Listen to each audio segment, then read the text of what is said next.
إن الحمد لله نحمده ونستعينه ونستغفره ونعوذ بالله من شرور أنفسنا ومن سيئات أعمالنا من يهده الله فلا مضل له ومن يضلل فلا هادي له أشهد أن لا إله إلا الله وحده لا شريك له وأشهد أن محمدا عبده ورسوله اللهم صل وسلم وبارك على نبينا محمد وعلى آله وصحبه أجمعين.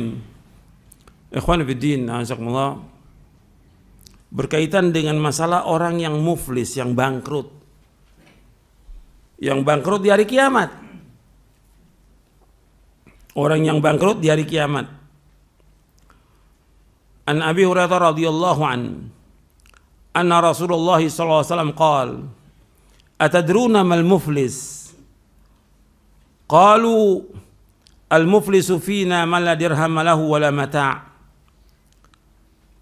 Faqal innal muflisa min ummati ya'ti yawmal qiyamati bi salatin wa siyamin wa zakatin wa ya'ti qad shatama hadha wa qadhafa hadha wa akala mal hadha wa safaka dama hadha وضرب هذا فيعطى هذا من حسناته وهذا من حسناته فإن فنيت حسناته قبل أن يقضى ما عليه أخذ من خطاياهم فطرحت عليه ثم طرح في النار أخرجه مسلم والترمذي وأحمد والبيهقي والبغوي وغيرهم.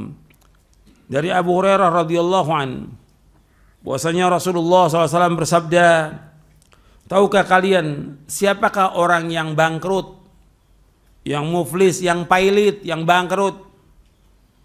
Qalu, mereka berkata, yaitu para sahabat radhiyallahu anhum majma'in, orang yang bangkrut di antara kita adalah orang yang nggak punya dirham, nggak punya mata uang, wala mata, nggak punya juga barang-barang. Nggak punya sama sekali, nggak punya uang, nggak punya barang-barang, nggak punya apa-apa, bangkrut sudah. Artinya dirham itu mata uang perak.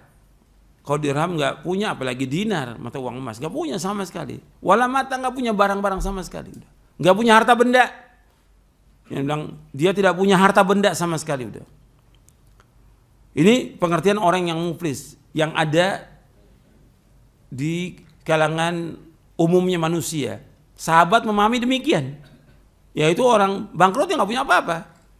Nabi menjelaskan secara syar'i siapa orang yang bangkrut itu, yang sebenarnya, yang hakiki, Beliau mengatakan SAW, Innal muflisa min ummati, sesungguhnya orang yang bangkrut dari umatku, mayati yaumal qiyamah, yaitu orang yang datang pada hari kiamat bisolatin, dengan membawa pahala salat, wasiyamin, dan juga membawa pahala puasa, wazakatin, dan membawa pahala zakat, wayati, tapi juga dia membawa dosa. Dosa apa? Dosa qad syatama, dia pernah mencaci maki orang. Wa qadhafa hadza, dia pernah menuduh orang. Wa akala mal, dia pernah memakan harta orang lain. Wa safaka dama, dia pernah menumpahkan darah orang lain. Wa daraba hadza, dia pernah memukul orang lain. Fa yu'ta hadza min hasanati wa hadza min hasanati, maka diberikan orang-orang ini dari kebaikannya. Kan di sana sudah enggak ada lagi dinar, dirham, udah nggak ada dari kiamat. Yang ada yaitu hasanat wa sayyiat. Jadi si A bawa pahala sholat, puasa, zakat, atau yang lain lah, banyak lagi amal-amal soleh yang lain yang dibawa. Si A ini pernah berbuat salah kepada si B, C, D, dan yang lainnya. Dia harus bayar karena dia pernah mencaci maki si fulan, bayar ini dengan kebaikannya. Dia pernah mengambil harta orang lain, pernah menipu, pernah utang nggak bayar, dipakai tuh bayar. Dan itu bukan satu, mungkin 10, mungkin 20 orang. Gitu. Makanya Saya keras dalam masalah donasi ini, kesian bagi orang ini nanti dari kiamat. Berapa orang yang diambil uangnya, berapa ratus orang yang diambil uangnya. Berat itu dari kiamat ketika dia nggak melaksanakan dengan baik. Akan diberikan itu pada orang-orang itu. Sampai faniyat hasanatu, habis sudah kebaikannya dia. Pahala sholatnya, puasanya, zakat yang lain, habis sudah. Untuk apa? Untuk bayar orang-orang yang dizolimi oleh dia. Qabla yuqdama alaihi, sebelum selesai. Belum selesai ini. Akhirnya bagaimana? Ukhidha min khatayahum. Kesalahan orang-orang yang pernah dizolimi, orang-orang yang pernah diambil hartanya, orang-orang yang dia hutang nggak bayar, kesalahannya dia ditimpakan kepada orang ini, kepada si A ini. Faturiyat alaihi, tsumma turiha finnar. Kemudian dimasukkan dia ke neraka dengan sebab itu. Ini namanya orang yang bangkrut, waliyatubillah sama-sama. Makanya antum hati-hati masalah ini. Makanya udah berkali-kali saya sampaikan dan terus akan saya sampaikan karena justru saya kasihan orang yang paling peduli kita yang menyampaikan kebenaran kepada umat ini. Peduli kita. Bukan peduli ngurusin uang orang, bukan.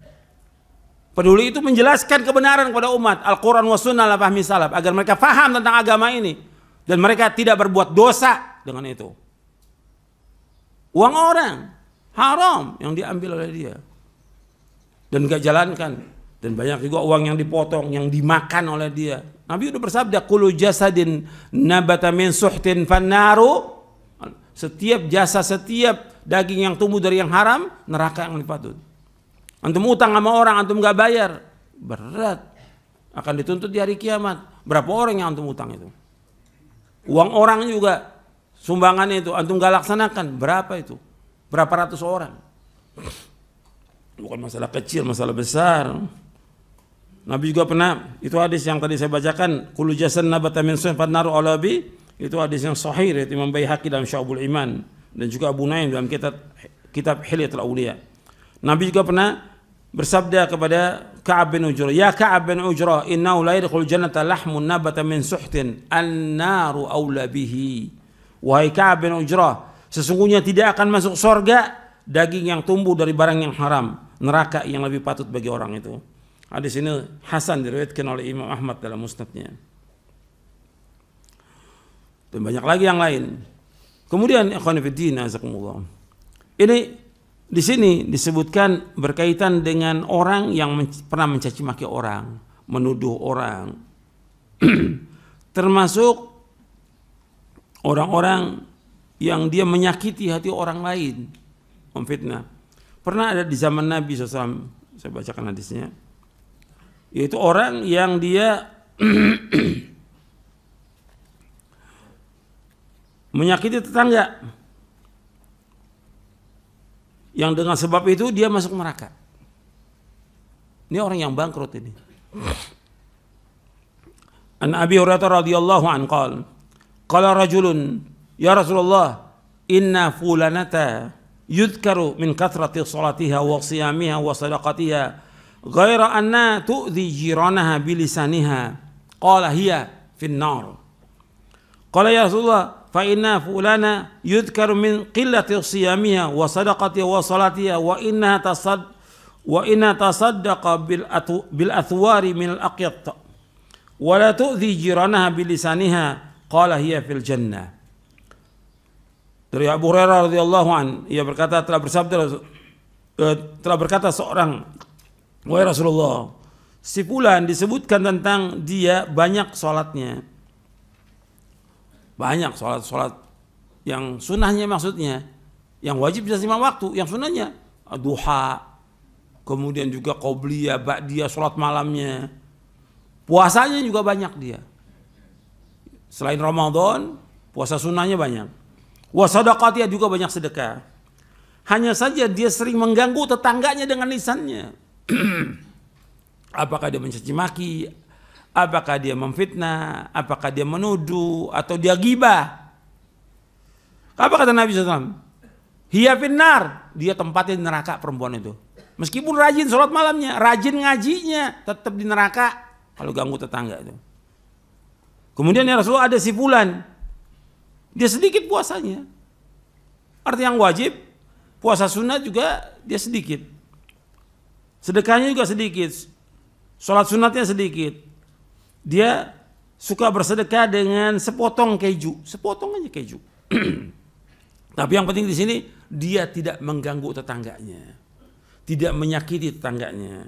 Kata Nabi, hiya fil jannah, dia ditempatin di sorga. Hadis ini diriwayatkan oleh Imam Ahmad dalam musnadnya dan sanadnya hasan.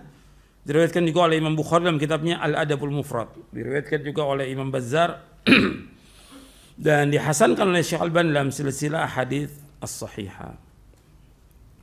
Dan masih banyak lagi yang lain. Jadi berkaitan dengan orang yang muflis ini kalau satu persatu aja dosanya mencaci maki orang itu dosa. Menuduh orang yang dia nggak ada dasarnya, dia tuduh orang itu. Atau perempuan yang baik dituduh berzina, itu yang lainnya.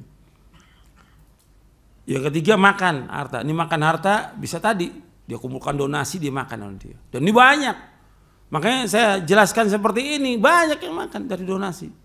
Bukan satu, ratusan yang buka donasi, yang dia makan donasi, dibawa kabur sama dia uangnya. Bukan satu. Yang roba rekening juga bukan satu, banyak. Ini waki nyata di lapangan. Waki nyata di lapangan. Belum lagi uang-uang yang lain, nggak tahu tuh dari mana dia dikasih sumbangan nih buat ini, buat masjid, buat masjid. Saya bangunkan masjid segini, nggak taunya dipotong operasional 10%. Dari mana operasional 10%? Siapa yang sepakat itu? Yang ngasih? Dipakai buat jalan-jalan, dipakai buat makan-makan. Itu orang ini. Kadang juga duit anak yatim, dikasih ini untuk anak yatim. Di satu pondok atau Darul Aitam atau apa ini untuk anak yatim. Dimakan oleh dia. Ada, bukan nggak ada ini. Ini waki nyata. Makan harta orang akan dituntut di hari kiamat. Berat. Allah sebutkan dalam surah An-Nisa, innal ladzina ya'kuluna amwalal yatama dzulman innama ya'kuluna fi butunihim nara wa sayaslawna sa'ira. Di surah An-Nisa di ayat 10. Sesungguhnya orang-orang yang makan hartanya anak yatim dengan zalim, dia pada akhirnya makan bara api dan dia akan masuk neraka dengan sebab itu. Bukan masalah kecil. Ini banyak ini. Pondok yatim, ini yatim. Orang ngasih untuk anak yatim. Kenapa dimakan harta itu? Dan masih banyak lagi yang lainnya. Contoh-contoh banyak sekali. Buat kegiatan ini, kegiatan ini. Itu uang orang. Atau buat peduli, buat bantuan ini, segala macam. Kadang-kadang dia ngumpulkan bukan memang mau bantu orang, bukan. Kan karena kejadiannya di luar kota, bencana itu, dengan dia kumpulkan, dia pengen apa? Jalan-jalan. Kan enak naik pesawat tuh, duit orang. Dan ini bukan satu, ratusan yang seperti ini. Apa kita mau diam? Gitu. Ustadz mau dia mau bela yang seperti itu. Ini kezoliman. Kesian orang itu di neraka nanti di hari kiamat. Makan harta kaum muslimin. Kemudian juga ada lagi yang menumpahkan darah. Ini perlu diingatkan. Menumpahkan darah kaum muslimin. Membunuh orang. Dan juga harus diingatkan juga. Kalau antum kenal pada aparat segala macam. Itu diingatkan. Apa aja tentara kayak polisi segala macam. Itu hati-hati loh. Menumpahkan darah kaum muslimin. Berat di hari kiamat. Berat di hari kiamat. Diingatkan. Antum punya teman kasih tahu. Kalau enggak kesian nanti di neraka dia. Wa daraba hada, dan dia sering mukul orang, maka akan diambil tuh semua kebaikannya dia. Artinya kebaikannya dia yang dia kerjakan dari kebaikan diberikan kepada orang dizalimi. Sampai dia nggak punya apa-apa, masih banyak orang yang dizalimi oleh dia. Diberikan kepada orang itu, kemudian dimasukkan ke neraka dengan sebab itu. Jadi ini hati-hati yang seperti ini, yang saya ingatkan seperti ini, kesian ya. Karena kalau kondisi yang ada sekarang ini secara umum manusia ini tidak amanah. Tidak amanah. Yang hilang pertama kali dari agama ini apa? Amanah. Yang hilang dari agama ini juga khusyuk. Sehingga engkau lihat kata Nabi orang-orang tidak salatnya tidak khusyuk. Kata Nabi SAW, awwalu ma tafqiduna min dinikum al-amanah. Yang pertama kali, inna awwalu ma taftaqiduna min dinikum al amanah. Yang pertama kali hilang dari agama kalian itu amanah. Ini diriwayatkan oleh Imam Tabrani, Mu'jamul Kabir dari Shaddad bin Aus, dan dihasankan oleh Syekh Al-Albani dalam silsilah ahadits as-sahihah. Kemudian juga yang pertama diangkat juga masalah khusyuk. Awwalu syai'in yurfa'u min hadhil ummah al-khusyu' hatta la tara fiha khashi'an. Yang pertama juga dari sesuatu yang diangkat dari agama dari umat ini khusyuk, sehingga engkau lihat orang salat enggak khusyuk. Ini juga diriwayatkan oleh Imam Tabrani dalam Jamul Kabir dari sahabat Abu Darda. Riwayat ini sahih dan saya kenal Syekh Al-Albani dalam Sahih At-Targhib wa Tarhib. Jadi ini yang bisa saya sampaikan, mudah-mudahan sebagai nasihat untuk saya dan untuk antum sekalian, mudah-mudahan bermanfaat. Wassalamualaikum Muhammadin sallallahu alaihi wasallam. Subhanakallahumma bihamdik asyhadu an la ilaha illa anta astaghfiruka wa atubu ilaik. Assalamualaikum warahmatullahi wabarakatuh.